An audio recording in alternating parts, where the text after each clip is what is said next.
State lawmakers are pushing a bill forward aimed at cracking down on drug dealers, specifically opioids. Senate Bill 189 passed with unanimous support yesterday. It significantly increases penalties for drug trafficking and expands the death by distribution law.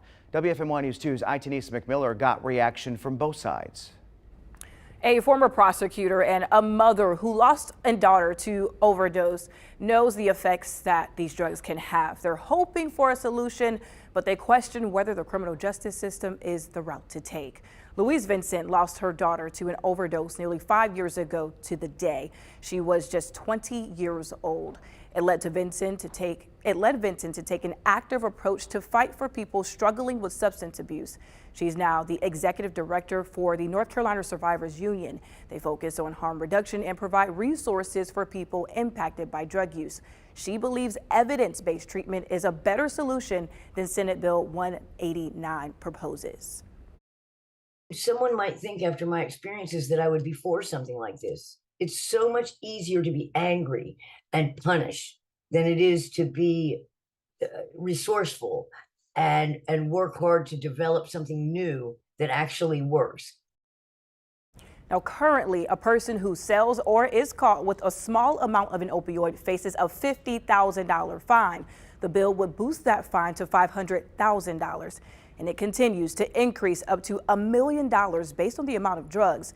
Vincent says this is counterproductive. We need to get people jobs. Being jobless puts you at risk for overdose. Being homeless puts you at risk for overdose.